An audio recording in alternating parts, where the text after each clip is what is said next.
Bienvenue à Nul n'est censé ignorer la loi. Ivoire Juriste vous souhaite une bonne écoute. Monsieur Baïgodo vient de se faire copieusement tabasser et traîner comme un gibier, hors de son domicile, par un loupard. Gortor, le plus méchant de tous les gros bras du quartier, a, en effet, été envoyé par le propriétaire de maison de Monsieur Baïgodo, afin de procéder à l'expulsion forcée de ce dernier. Le pauvre Baïgodo devait déjà 3 mois de loyer à son propriétaire.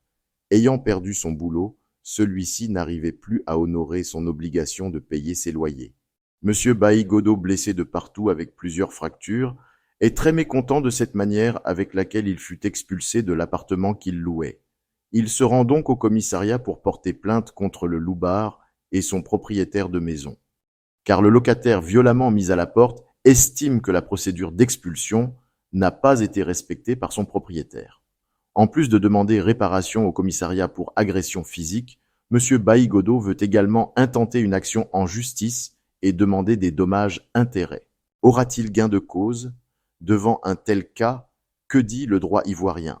Avant d'entrer dans les considérations de coups et blessures volontaires qui furent infligés aux locataires, nous verrons dans les détails comment se faire une procédure d'expulsion dans le cadre d'un contrat de bailli à usage d'habitation.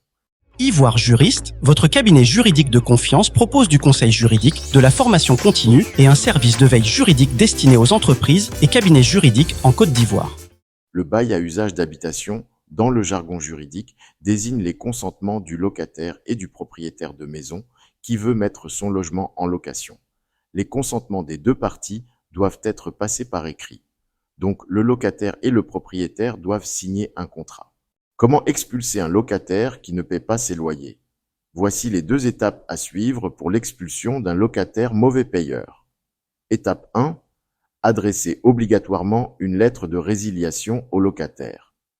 Cette lettre est transmise à la partie adverse par voie de commissaire de justice ou par voie de lettre recommandée avec avis de réception ou encore par remise de courrier contre décharge ou par courrier électronique si les parties ont accepté ce mode de transmission. La lettre de demande de résiliation du contrat de bail doit être écrite, motivée et accompagnée, le cas échéant, de pièces justificatives. Cela signifie que le propriétaire doit préciser le ou les motifs d'expulsion dans la lettre de résiliation du contrat et apporter les preuves de ces dits. Notez bien, l'étape 2, c'est-à-dire la prochaine étape n'est nécessaire que si le locataire ne part pas de la maison après avoir reçu la lettre de résiliation.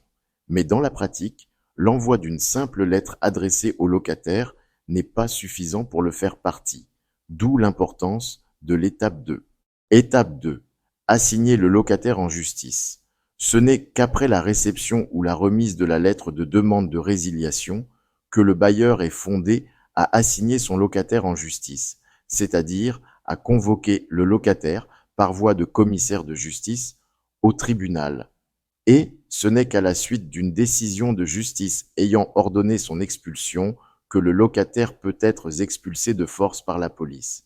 Il est très important de noter que le bailleur peut demander l'expulsion forcée du locataire devant le juge des référés après la transmission de la lettre de demande de résiliation sans pour autant respecter le délai de contestation de la résiliation du bail légalement reconnu au locataire. Ce délai de contestation est de 30 jours à compter de la réception de la lettre de demande de résiliation. À la lecture de ce qui précède, M. Baïgodo aura gain de cause devant le tribunal. Il a en effet été victime d'une expulsion abusive et pourra bénéficier donc de dommages-intérêts. De plus, le loupard qui s'est rendu coupable de coups et blessures volontaires sur la personne de M. Baïgodo sera pénalement puni. Généralement, le commissariat de police règle ce genre d'incident à l'amiable, en faisant supporter les frais d'hospitalisation à l'auteur de cette infraction de coups et blessures.